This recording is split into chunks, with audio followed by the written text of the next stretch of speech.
Good afternoon friends, জয় শ্রীমাতে সবাইকে স্বাগতম। মন্দিরার বাবা আর আমাদের মাঝে নেই। ভিডিওটা দেখলাম, মানে জাস্ট আমার মনে হয় সোমনাথের কমিউনিটি পোস্টটা দেখে তো বুকের ভেতরটা চেক করে উঠলো। তাতে করে অ্যাকচুয়ালি দাদুর চ্যানেল এখন আমার আর দেখা হয় না সেভাবে। দাদুকে নিয়ে ভিডিও অনেকবারই করব ভেবেছিলাম, কিন্তু করা সম্ভব হয়ে ওঠেনি।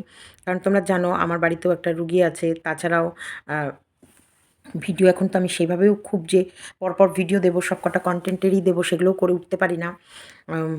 তারপরেও মানে আজকে সত্যি শুনে খুব খুব খারাপ লাগলো যে মানুষটা আর আমাদের মধ্যে নেই। তবে তখন না, যখন মানুষটা থাকে না, তখন পুরনো কিছু কথা যেন মনে পড়ে যায়। এই যে তার সিদ্ধান্ত, সে সিদ্ধান্ত নিয়েছিল শেষের দিকে যে আর সে জানে তার মৃত্যু নিশ্চিত এবং সে বাঁচবে না। তারপরে তিনি মেয়ে জামাইকে রিকোয়েস্ট করে কিছু শেষের দিন কটা মেয়ে জামাইয়ের সাথেই কাটাতে চেয়েছিল এবং মেয়ে জামাই নাতনি এগুলো। তো সেখানে একটা কমেন্ট লিখেছে একজনা যে বাবা এরকম অসুস্থ থাকার পরেও যে মন্দিরার যে লাইফস্টাইলটা, দেখো মন্দিরা ওটা মন্দিরার কন্টেন্ট, মন্দিরাকে নিয়ে কোনো নেগেটিভ ভিডিও সেইভাবে আমি করি না। কিন্তু সেই মানুষটার কমেন্টটা আমি এই টাইমে কেন পড়লাম, পড়ছি, কেন পড়ছি সেটা বলছি। অসম্ভব মনের জোর, নিজের মৃত্যু নিশ্চিত জেনেও ভিডিও বানাচ্ছেন, সত্যি স্যালুট আপনাকে। মেয়ে নাতনি তো রোজ দেখতে আসে না, আহ, আসে না, জানি না। ও গয়না, মদ আর মাংস নিয়েই ব্যস্ত, টাকা দেয়, টাকা দিয়ে খালাস। দেখো এই কমেন্টটা আমি মানে এর ভেতরে পেয়ে না কেমন যেন খারাপও লাগছে, আবার কোন দিকে বলবো। দেখো রিসেন্ট মন্দিরা সীতাহারটা নিয়েছে, রিসেন্ট, বেশি দিনেরও কথা নয়। উম, দেখো নেগেটিভ কাজ যেটা হওয়ার সেটা হয়, তার ভেতরে মানুষ কিন্তু প্রতিনিয়ত চলে, দীর্ঘ সময় কিন্তু প্রতিদিনের চলা, যেমন সূর্য ওঠা বন্ধ হয় না, চন্দ্র ওঠা বন্ধ হয় না, সূর্য যেমন উদয় হয় তেমন অস্ত যায়, চন্দ্রও যেমন ওইদিকে সন্ধ্যের পর উদয় হয়, আবার ভোরবেলা হতে আমরা সূর্যের আলো এতই প্রভাব থাকে যে দেখতে পাই না। তো এরকমই ব্যাপারটা, মানে আমাদের জীবনচক্র, জীবন কিন্তু আমাদের থেমে থাকে না। দেখো প্রত্যেকটা মানুষের জীবন কিন্তু চলমান, প্রত্যেকটা মানুষের জীবন। হ্যাঁ, কষ্ট তো হয়ই। ওর বাবা অসুস্থ এবং বাবাকে নিয়ে ছোটাছুটি করা, ওর জীবনের ওপর দিয়েও তো কম ঝড় যাচ্ছে না। এখানে কিন্তু মন্দিরার লাইফের ওপর দিয়েও কিন্তু প্রচুর প্রচুর প্রচুর ঝড় যাচ্ছে, যেখানটায় মন্দিরা সোমনাথ মানে দুজনের লড়াই। কারণ মন্দিরা এমন একটা ভুল করেছে যেখানটায় সোমনাথ জানার পরেও মেনে নিয়েছে। এই মেনে নেওয়ার পরে যে জীবনটা মন্দিরা কাটাচ্ছে, মন্দিরাকে আমরা ওপর থেকে যতটা দেখি সুন্দর, ভেতরে হয়তো ঝাঁঝরা পোড়া হয়ে যাচ্ছে। এই মদ বলো, মাংস বলো, এগুলো কখন একটা মানুষ আসক্ত হয় বা কখন তার ভেতরে ধীরে ধীরে নিজেকে ডুবিয়ে নেয়। প্রথম হচ্ছে বন্ধুবান্ধবের পাল্লায়, দ্বিতীয় হচ্ছে সেটাকে রেগুলার করে ফেলে, মানে এই আনন্দ নিতে নিতে শেষের দিকে বলে মনের দুঃখ ভুলে থাকার জন্যে মদ খায়। কারণ মদটা খেলে নাকি আমি শুনি, মদ খেলে নাকি সে অচেতন হয়ে ঘুমিয়ে পড়ে। তখন মনে হয় তাকে কে কী বললো আর কি বললো না, কোনোটাই যায় আসে না। তা মন্দিরা ঠিক মদ খাওয়াটা কিসের জন্যে ইদানিংকালে বেড়েছে সেটা আমার জানা নেই। সেটা কি মানে মানে সোমনাথের ওর প্রতি বিরূপ হয়তো লোক সমাজে দেখাচ্ছে, মেনে নিয়েছে, ভালো আছে, সংসার করছে। যখন নেশা কেটে যায় তখন হয়তো ভালো থাকে, কিন্তু কিছু কিছু মুহূর্ত এমন আসে তখন হয়তো সোমনাথ নিজেকে কন্ট্রোল করতে পারে না, মন্দিরার ওপরে প্রেশার ক্রিয়েট করে। সেই কারণে ওর সংসার বা ওর ঝামেলা নিয়েও এতটাই ব্যস্ত, তার ভিতরে বাবার শরীর খারাপ। মন্দিরার কিন্তু মানে মন্দিরা ছাড়া, মন্দিরা, সোমনাথ আর জয়ী ছাড়া আমাদের দাদুর, মন্দিরার বাবার জীবনে আর কেউই নেই। বউ এসেছিল, পরের একটা শর্ট ভিডিও দেখলাম, তুমি তো বলেছিলে থাকবে। তো যাই হোক, বউ এসেছিল, কিন্তু কোনো না কোনো সময় এই যে সারা জীবনে স্বাধীন চেতায়, স্বাধীনভাবে যে মানুষ থাকতে অভ্যস্ত হয়ে যাবে, সে কিন্তু এই পরাধীনতার জীবনটা কাটাতে ভালো লাগবে না, পারবে না, কোনো মতেই পারবে না। কিন্তু এই পরাধীনতা থাকবে না বলে সে এসে আবার যখন দেখেছে না আমাকে খাঁচায় বন্দি করা হচ্ছে, এই লাইফটা তার ভালো লাগেনি, সে বেরিয়ে গেছে। আর এমন সময় মানে বেরিয়েছে, আর এমন সময় সমস্ত ঘটনাটা ঘটেছে চারিদিকে। এইদিকে মন্দিরা নিজেকে ঝামেলায় ফেলে পড়ে রয়েছে, মন্দিরার ফ্যামিলিতেও হয়তো আমাদের না দেখা অশান্তি চলছে, যেটা দেখতে পাচ্ছি না সেটা নিয়ে তো বলতে পারছি না, তাই না? কিন্তু ব্লগিং হোক বা শর্ট ভিডিও হোক বা ওদের কিছু কিছু মুহূর্তে চোখে মুখে ধরা পড়ে যে হ্যাঁ, চাপা একটা অশান্তি কখনো না কখনো হচ্ছে। আবার কখনো না কখনো খুব মিলেও থাকছে। কারণ সোমনাথ আমি যতদূর দেখে বুঝেছি সোমনাথকে, যে সোমনাথ ভুলে যায় সব কথা খুব তাড়াতাড়ি। মানে যেমন মন্দিরার খারাপটাও ভুলে যায়, ভালোটাকে কাছে টেনে নেয়। আবার কখনো কখনো ভালোটাও ভুলে গিয়ে খারাপটার কথা মনে পড়লে সোমনাথ সামনেই বলে দেয়। আবার হয়তো যখন বোঝে এটা বলাটা ঠিক হয়নি, তখন আবার হয়তো ওকে জড়িয়ে ধরে। এরকমই ওদের জীবনযাত্রা চলছে। তার মধ্যে বাবার অসুস্থতা, এই যে বাবাকে নিয়েই ২৪ ঘন্টা বসে থাকবে, সেটা কিন্তু কারোর পক্ষেই হয় না। যারা সংসার জীবনে আবদ্ধ, যারা সত্যি সংসার করছে, এটা সম্ভব হয় না।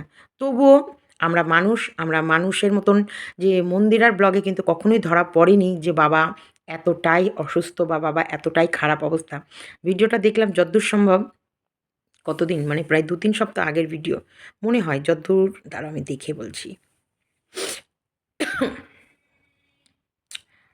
হ্যাঁ, 3 উইকস এগো, মানে তার মানে উনি যতক্ষণ পেরেছে ভিডিও দিয়ে গেছে, তার মানে প্রায় ৩ সপ্তাহ ধরে উনি আর ভিডিও দিতে পারছিলেন না। ১১ দিন আগে মনে হয় শর্ট ভিডিওটা, বোধহয় ১১ দিন আগের।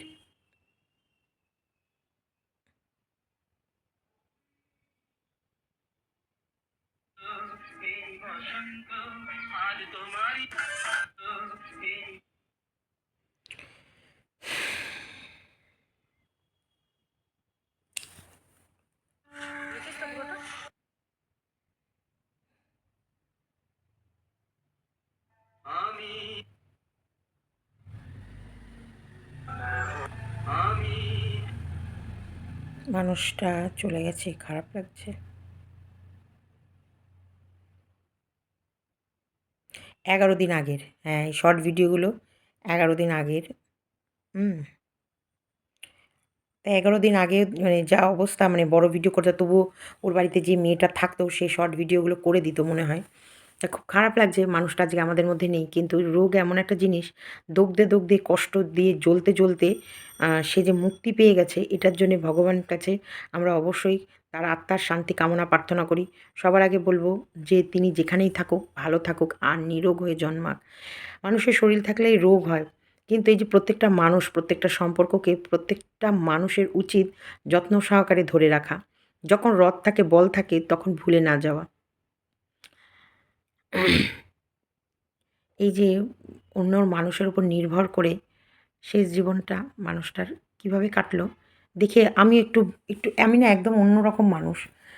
আমার খারাপ লাগে। যখন খারাপ লাগে না, তখন আমি আজকে দেখো ভিডিও করতে পারিনি। কেন পারিনি আমি জানি না।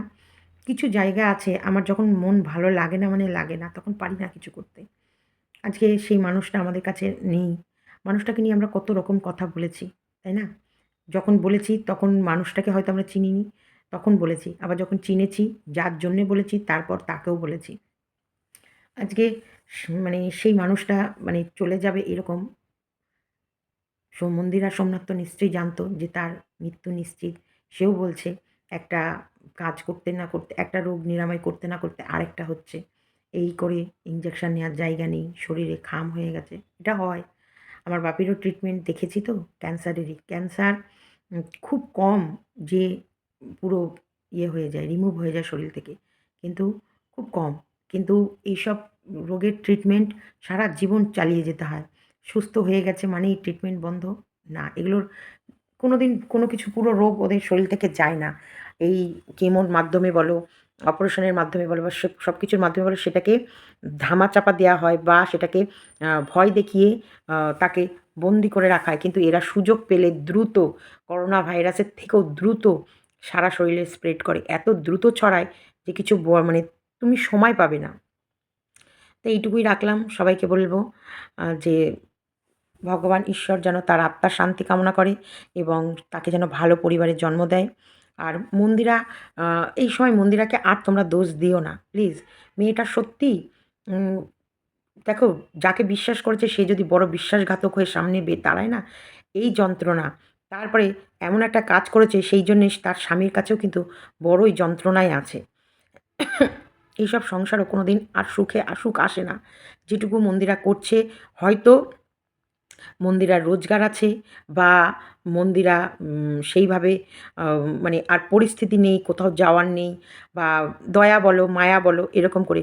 কিন্তু এই দয়া মায়ার মাঝখানেও যেই পিঞ্চ করে যে কথাগুলো না, খোঁচা মেরে মেরে যে মন্দিরাকে কথাগুলো মাঝে মধ্যে হয়তো শুনতে হয়, সেটা জ্বালা, চরম জ্বালা। যে সেই জ্বালা কোনো দিন ও কারোর সঙ্গে শেয়ার করতে পারবে না, বা তোমাদেরকে সেই মনের ফিলিংস বলে বোঝাতে পারবে না। ও অনেক বড় জ্বালা যন্ত্রণার মধ্যে আছে।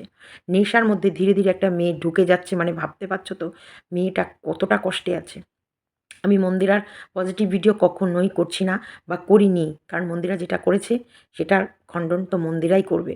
তবুও যে সংসার করছে তাকে মনে হয় সংসার করতে দেওয়া উচিত, যে সংসার করতে চায় বা সংসার করছে। কিন্তু যেখানটায় উম, ওর বাবার এরকম পরিস্থিতি, আমরা কিন্তু একদিনও ওর ব্লগের মাধ্যমে বুঝিনি। আমি যদিও ভুল হলে আমাকে শুধরে দিও। সব মন্দিরার যে ভিডিও এখন আমি ইদানিংকালে দেখি তা নয়। তবুও বোঝা যায়নি যখন ও হার কিনেছে, মানে সীতাহার কিনেছে, তারপরে ওরা এই দিন মাংস, এই দিন ইলিশ মাছ, এই দিন পার্টি, বা এই দিন সমস্ত যেভাবে সেলিব্রেট হচ্ছে, সেখানটায় যে খুব ওর বাবার কষ্ট নিয়ে আ যে ও মাতোয়ারা ছিল সেটাও কিন্তু মনে হয়নি। কোন দিকটা আমি বলবো আমি বুঝে উঠতে পারছি না। তাই আমি সত্যিই আজকে সেই মানুষটা নেই সেটার জন্য যেমন দুঃখ প্রকাশ করছি, তেমন কিছু মানুষকে বলছি, মন্দির আর পজিটিভ নয়। অন্তপক্ষে যে সংসার করছে, তাকে মনে হয় সংসার করতে দেওয়া উচিত। অবশ্যই মন্দিরার সাপোর্টে বলছি না।